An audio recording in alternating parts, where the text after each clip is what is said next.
जय साथियों, आइए आज हम चर्चा करते हैं एक नए अध्याय पर। और यह नया अध्याय है घातांक और कर्ण। जैसे कि आप जानते हैं कि एग्जाम में इस चैप्टर से अत्यधिक क्वेश्चन पूछे जाते हैं और क्वेश्चन बहुत आसान होते हैं, लेकिन आप क्वेश्चन को समझ नहीं पाते हैं, लंबा समय ले लेते हैं और क्वेश्चन को देखते हुए तो स्किप कर देते हैं। हालांकि क्वेश्चन बहुत आसान होते हैं और आसानी से लगाए जा सकते हैं। चलिए तो इस टाइप के क्वेश्चन को हम लोग हल करेंगे। तो सबसे पहले इस टाइप के प्रश्नों को हल करने के लिए हम लोग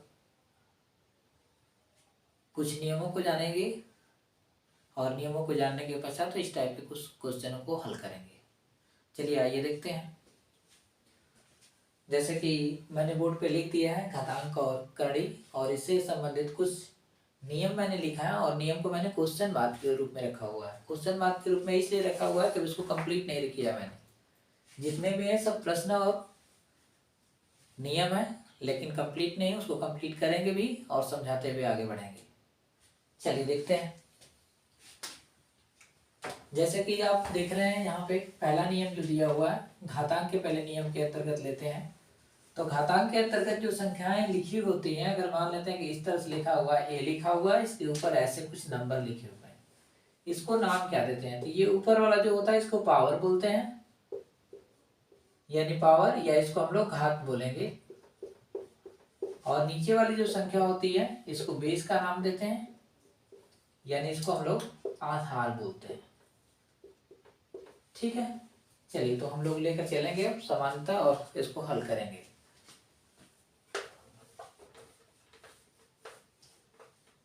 चलिए तो पहला नियम जानते हैं और एक एक नियम जानते हुए चलेंगे और उसको इरेज करते हुए भी चलेंगे। पहला नियम दिया हुआ ए टू दी पावर एम दिया हुआ, ए टू दी पावर एन दिया है, यानी दोनों का पावर जो है अलग अलग है लेकिन बेस दोनों का सेम है। यदि संख्या में बेस सेम होता है तो हम लोग बेस को कॉमन रखते हैं और पावर जो है उसको ऐड कर देते हैं, दोनों को जोड़ देंगे, एम प्लस एन। यानी इस वाले फार्मूले का आंसर ये होगा a to the power m plus n. यानी कहने का मतलब है, इसका एग्जाम्पल समझे तो एग्जाम्पल हो जाएगा, अगर मान लेते हैं 2 है, 2 पे पावर 3 लिखा हुआ है और 2 पे पावर 4 लिखा हुआ है, तो इसका सीधा सा जवाब होगा 2 पे पावर 3 प्लस 4, यानी 2 पे पावर हो जाएगा 7, इसका आंसर। या इसको हम लोग ऐसे भी लिख सकते हैं, इसको हल करेंगे तो 2 पे पावर 7 को तोड़ेंगे तो 128 आ जाएगा। आप हल करके चेक कर सकते हैं, 2 इंटू 2 इंटू 2 इंटू 7 बार लिखेंगे तो तोड़ सकते हैं आराम से। चलिए तब इसका काम हो गया। इसको समझते हैं दूसरा पॉइंट। दूसरा पॉइंट में लिखा हुआ है a to the power m divided by a to the power n, यानी इसका सेंस ये होगा कि ये डिवाइडेड लगा हुआ, जब डिवाइडेड लगेगा तो हम लोग घात के रूप में यहाँ पे माइनस यूज करेंगे, यानी a to the power m minus n हो जाएगा। क्वेश्चन कैसा आएगा? क्वेश्चन आ सकता है 2 पे पावर 5 ले लेते हैं डिवाइडेड बाई 2 पे पावर 3 ले लेते हैं, आंसर कितना आएगा? तो इसका आंसर आ जाएगा 2 पे पावर 5 माइनस 3, यानी हो जाएगा 2 पे पावर 2, आंसर आ जाएगा 4। ठीक है, चलिए अगला क्वेश्चन देखते हैं, यानी टॉपिक समझते हैं। ये भी complete. A to the power m और whole to the power n, यानी पावर के ऊपर पावर जब दिया होता है तो हम क्या काम करते हैं, इसको गुणा कर लेते हैं, यानी इसका सेंस ये होगा कि ए टू द पावर हो जाएगा एम इंटू एन। जैसे अगर दे दिया 2 पे पावर 3 और इसके ऊपर लिख दिया 2, तो इसका सेंस ये होगा कि 2 पे पावर इन दोनों का गुणा कर देंगे, 6 हो जाएगा। 2 पे पावर 2 गुणे 3, या आप ऐसे नहीं समझ सकते तो इसको ओपन करके भी चेक कर लीजिए। इसको जब सॉल्व करेंगे तो सॉल्व करने के पश्चात कितना आएगा, इसको सॉल्व करेंगे तो 8 आएगा, और 8 के ऊपर लिखा हुआ है 2 और इसको सॉल्व करेंगे तो 64 आएगा। और यही चीज है कि 2 टू द पावर 6 को भी सॉल्व करेंगे तो उतना ही आएगा, मतलब सेम सही है। चलिए आगे बढ़ते हैं, यानी ये भी कंप्लीट हो गया। अब लिखा हुआ है ए इंटू बी है, b whole to the power n है, यानी इसको ओपन करेंगे तो ए पे लिख सकते हैं एन और बी पे भी लिख सकते हैं n, यानी पावर दोनों के लिए काम कर रहा है तो दोनों के लिए पावर दिखा सकते हैं।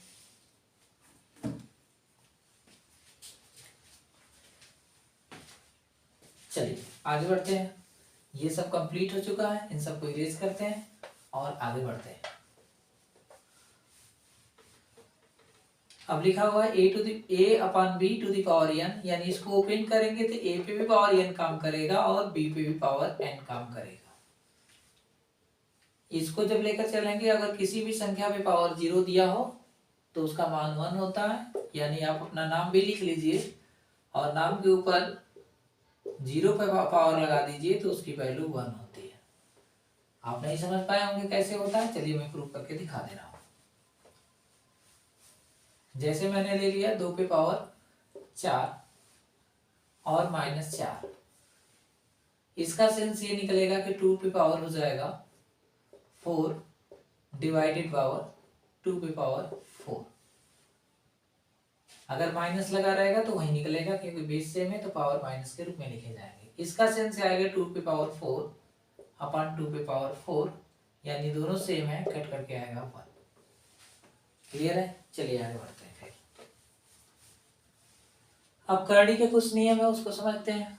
अब करणी के अंतर्गत जब दिया हुआ क्वेश्चन में इस टाइप का क्वेश्चन दिया हो तो इसमें ये जो वैल्यू बता रहा होता है इसका मीनिंग ये होता है, इसके लिए इसका मतलब होता है अगर करणी लगा हुआ है यहाँ के अंतर्गत, इस करणी के अंतर्गत कोई वैल्यू लिखा हुआ है तो इसको हम लोग लिखते हैं a to the power 1 upon n, इसको लिखा जाता है। ये 1 अपॉन के फॉर्म में होता है, ये पावर है और ये इसके ऊपर लिखा हुआ है n। अभी मैंने पीछे एक फार्मूला बताया था, अब इन दोनों को सॉल्व करेंगे तो हो जाएगा a to the power 1 upon n into n, ये n से n कैंसिल आउट होगा तो a to the power a बचेगा केवल, यानी इतने का आंसर जो आएगा वो a आएगा। ठीक है, चलते हैं आगे। फिर इसी प्रकार इसको जब हल करेंगे तो इसमें तो कुछ दिया नहीं है, इसको डायरेक्टली लिखा जाएगा तो a टू द पावर हो जाएगा a और b टू द पावर आएगा 1 अपान में n, यानी इसका मतलब है कि a पे भी 1 अपान n होगा और b पे भी 1 अपान n होगा। इसी प्रकार जब इसको हल करेंगे तो इसका हल क्या आएगा, तो जब इसका हल करेंगे तो इसका आंसर आएगा, ये पावर लिखा हुआ है तो ये a अपान b पे पावर आएगा 1 अपान n, यानी इसका मतलब है कि a पे पावर 1 अपान n होगा अपान में b पे पावर 1 अपान n होगा। क्लियर है? चलते हैं आगे। फिर ये लिखा हुआ है, इस पे ध्यान देंगे। इस पे जो दिखाया गया है ये फॉर्मेट जो लिखा हुआ है इस टाइप का, इस टाइप के फॉर्मेट क्वेश्चन को जब हल करेंगे तो इसका सेंस निकल करके आएगा कि a टू द पावर आएगा निकल करके 1 upon n, whole to the power लिखा हुआ है m, यानी आप इसको लिख सकते हैं a to the power m by n, या तो इतना लिख सकते हैं या आप इसको लिखना चाहें तो n को रहने दीजिए जैसे वैसे, ये पावर जब लेकर आएंगे तो a टू द पावर आ जाएगा m। ठीक है, कोई फर्क नहीं पड़ने वाला, वैसे ही आ जाएगा। या इसी चीज को मैं कंटिन्यूअस आगे बढ़ा दूं तो इसका मीनिंग लिखा हुआ है a to the power m into 1 upon n, तो 1 अपान n का मतलब होता है रूट, यानी ये हो जाएगा रूट n और ये हो जाएगा a to the power m, जो कि मैंने यहाँ पे लिखा हुआ है। चलिए आगे बढ़ते हैं। लास्ट, अगर कोई भी संख्या दिया हुआ है यहाँ पे कुछ भी नहीं लिखा हुआ है तो इसका मतलब होता है 2, यहाँ पे 2 छिपा हुआ है। अगर लिखा हुआ है तो कोई संख्या रहती है, यानी इसको हम लोग लिख सकते हैं 1 अपान में 2। ठीक है, अब इसी से संबंधित प्रश्नों को हल करेंगे। चलिए देखते हैं।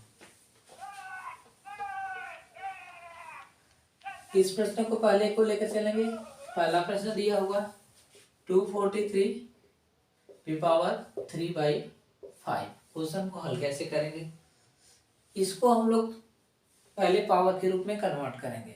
तो इसको जब पावर के रूप में कन्वर्ट करेंगे तो लिख सकते हैं 3 into three into three into three into three के फॉर्मेट में बनाएंगे 3/5 यानी 3 त्रिज्या 9, 9 त्रिज्या 27, 27 त्रिज्या 81 और 81 त्रिज्या जब करेंगे तो 243 आ जाएगा। यानी इसको हम लोग लिखना चाहें तो लिख सकते हैं 3 टू द पावर 5 और होल टू द पावर लिखा हुआ है 3/5। मैंने बताया था अभी कुछ समय पहले कि अगर पावर के ऊपर पावर दिया हो तो पावर का गुणा कर लेते हैं, यानी 3 टू द पावर जो होगा 3 टू द पावर जो आएगा वो 5 मल्टीप्लाई 3/5, ये कैंसिल आउट होगा यानी 3 टू द पावर आएगा 3, आंसर आएगा 27। हालांकि मैं तो एक ही लाइन में हल कर सकता था, लेकिन आपको सिखाना है इसलिए थोड़ा सा प्रोसेस लॉन्ग कर रहा हूं ताकि आप सीख सकें। चलिए अगला क्वेश्चन पे चलते हैं। ये लिखा हुआ क्वेश्चन, उस क्वेश्चन में लिखा हुआ 1/2 टू दी पावर लिखा हुआ है -1/2। पहला काम है क्वेश्चन में माइनस को हल करना। अगर संख्या में माइनस पावर दिया रहता है तो इसका मीनिंग है -1 लिखा हुआ है, यानी इसको हम लोग लिखना चाहें तो ऐसे लिख सकते हैं 1/2 1 नेगेटिव में गुणे 1/2। ये पावर जब इसके ऊपर आएगा तो ये संख्या रिवर्स हो जाएगी, यानी हो जाएगा 2/1 और माइनस का काम खत्म। फिर पावर लगा हुआ 1/2, यानी इस संख्या को हम लोग लिख सकते हैं 2 टू द पावर 1/2। और जब इसको कैलकुलेट करेंगे तो हो जाएगा √2। अभी कुछ समय पहले मैंने बताया कि यदि एक कोई संख्या लिखी हो इसके ऊपर 1/2 लिखा हो तो इसका मतलब है रूट में वह संख्या, यानी उसका आंसर आएगा √2।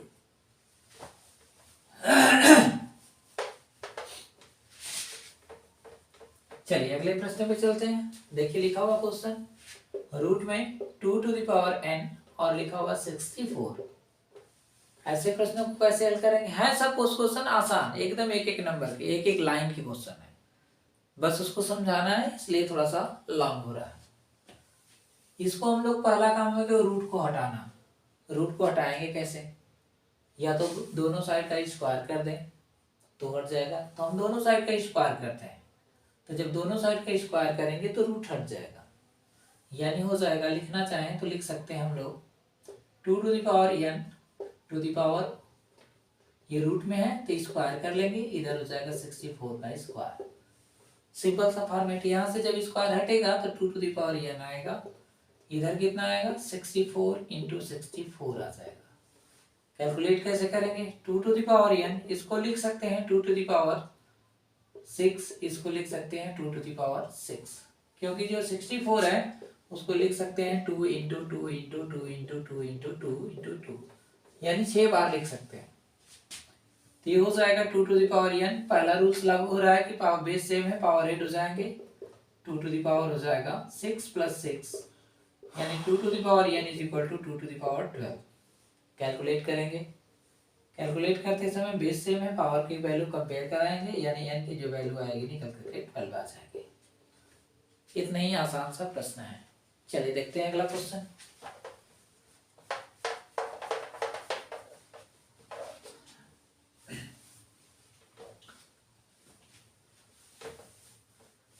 अब थोड़ा सा क्वेश्चन आपको देखने में लग रहा है कि आपके लेवल का क्वेश्चन आ रहा है, चलिए देखते हैं। फिर लिखा हुआ है 16 to the power 0.16 into 16 to the power 0.04 into 2 to the power 0.2। अब करना क्या है समझिए ध्यान से, या तो इन सबको 2 का पावर के रूप में कन्वर्ट करिए, या तो इसको भी 16 के पावर के रूप में कन्वर्ट करिए। तो हम क्या काम करते हैं कि 2 के पावर में इसी को कन्वर्ट कर देते हैं। इसको लिखना होगा तो लिख सकते हैं हम लोग 2 टू द पावर 4, ऊपर लिखा हुआ 0.616, इसको लिख सकते हैं 2 टू द पावर 4, इसके ऊपर हो जाएगा 0.04, ये हो जाएगा 2 टू द पावर 0.2। इसको जब लेकर चलेंगे तो पावर का पावर में गुणा हो जाएगा, तो हो जाएगा 2 टू द पावर 64 हो जाएगा, अगर मल्टीप्लाई करते हैं 4 से तब, इंटू इसको जब करेंगे तो 2 टू द पावर हो जाएगा 16 यानी 16, और ये हो जाएगा 2 टू द पावर, लिखना चाहें तो 0.2, यानी 0 यहाँ लगा देते हैं ताकि 20 हो जाए, ताकि ऐड करना आसान हो जाए। अब इसमें क्या काम करेंगे, बेस सेम है, 2 to the power 64, 0.66 power plus 0.16 और प्लस 0.20, सबको ऐड कर लेते हैं। ये 6 और 4, 0 6 4 10, 0 हो जाएगा, 2 1 3, 3 और 6 9, और 9 1 10, यानी इतना हो जाएगा। 2 है, पॉइंट पे डेसिमल है, यानी 2 टू द पावर हो जाएगा 1, यानी फाइनली आंसर आ जाएगा 2। क्वेश्चन बस इतना ही आसान है, एक लाइन में किया जा सकता है, लेकिन है क्या कि आपको समझाना है, तो इस तरह से क्वेश्चन लॉन्ग जा रहा है, आप समझ लेंगे तो आसानी से प्रश्नों को लगा सकते हैं। चलिए अगले प्रश्न पे चलते हैं।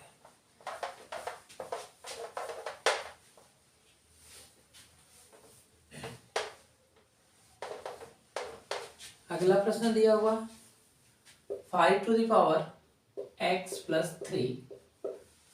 अब इस क्वेश्चन को हल करेंगे, इसमें दिया हुआ है 25 टू द पावर, लिखा हुआ है 3x माइनस 4। देखने में तो क्वेश्चन टफ लग रहा है, x की वैल्यू फाइंड करना है, करना कुछ नहीं है, इसको आप बेस को सेम करो, और बेस सेम जैसे ही हो जाएगा आप क्वेश्चन को लगा सकते हैं। इसको जितना लिख सकते हैं, इसके ऊपर लगा हुआ 3x माइनस 4, पावर के ऊपर पावर मतलब पावर का गुणा, 5 to the power x plus 3 और इक्वल टू हो जाएगा 5 टू द पावर 2, और ये हो जाएगा 3x माइनस 4। बेस से पावर का कंपेयर करा देंगे, यानी x प्लस 3 की जो वैल्यू होगी वो इसका गुणा करेंगे तो 6x माइनस 8 के बराबर होगी। इसको 8 को इधर ले आओ, x को उधर भेज दो, 8 इधर आ जाएगा तो हो जाएगा 3, और प्लस 8 बराबर हो जाएगा, ये बस x उस साइड जाएगा तो 6x माइनस x, यानी हो जाएगा 11 बराबर 6, 5x हो जाएगा, यानी 11 बटा में 5 बराबर x का मान निकल करके आएगा। चलिए अगला क्वेश्चन और लास्ट क्वेश्चन।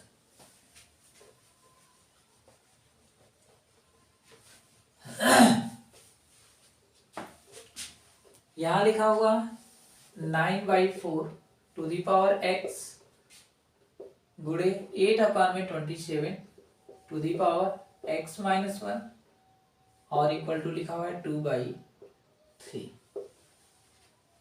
2/3 के रूप में लिखा हुआ है, यहां से देखिए 2/3 का फॉर्मेट नहीं है, इसको 2/3 का फॉर्मेट बनाएंगे तो इसको पलटना पड़ेगा, पलटेंगे तो पावर नेगेटिव हो जाएगा, यानी ये हो जाएगा, इसको लिखना चाहें तो लिख सकते हैं 3/2, और इस पे पावर 2 लगा सकते हैं, इसके ऊपर लगा हुआ x, इसको लिख सकते हैं 2 पे पावर 3 अपान में 3 पे power 3 x minus 1 is equal to हो जाएगा 2 अपान में 3 पावर 1 लिख सकते हैं। इसको जब रिवर्स करेंगे तो पावर नेगेटिव हो जाएगा, यानी हो जाएगा 2/3 फिर पावर हो जाएगा -2x, पावर का पावर में गुणा और रिवर्स होने की वजह से माइनस, यहां से हो जाएगा 2/3, पावर सेम है कॉमन कर लेंगे, और x माइनस 1 और 2/3 to the power 1, power same है सबका, बेस सेम है, पावर को कंपेयर करा लेंगे, ये हो जाएगा -2x प्लस हो जाएगा 3x माइनस 1 और इक्वल टू हो जाएगा 1, ये 2x नेगेटिव, ये 3x और -3 इज इक्वल टू 1। इसको जब कैलकुलेट करेंगे तो x आएगा, और इसको उस साइड भेजेंगे तो ये हो जाएगा 1 + 3, यानी x इज इक्वल टू 4 आएगा। इस प्रकार से सभी प्रश्नों को आसानी पूर्वक हल कर सकते हैं। तो साथियों, वीडियो कैसा लगा आप कमेंट में जरूर बताएं।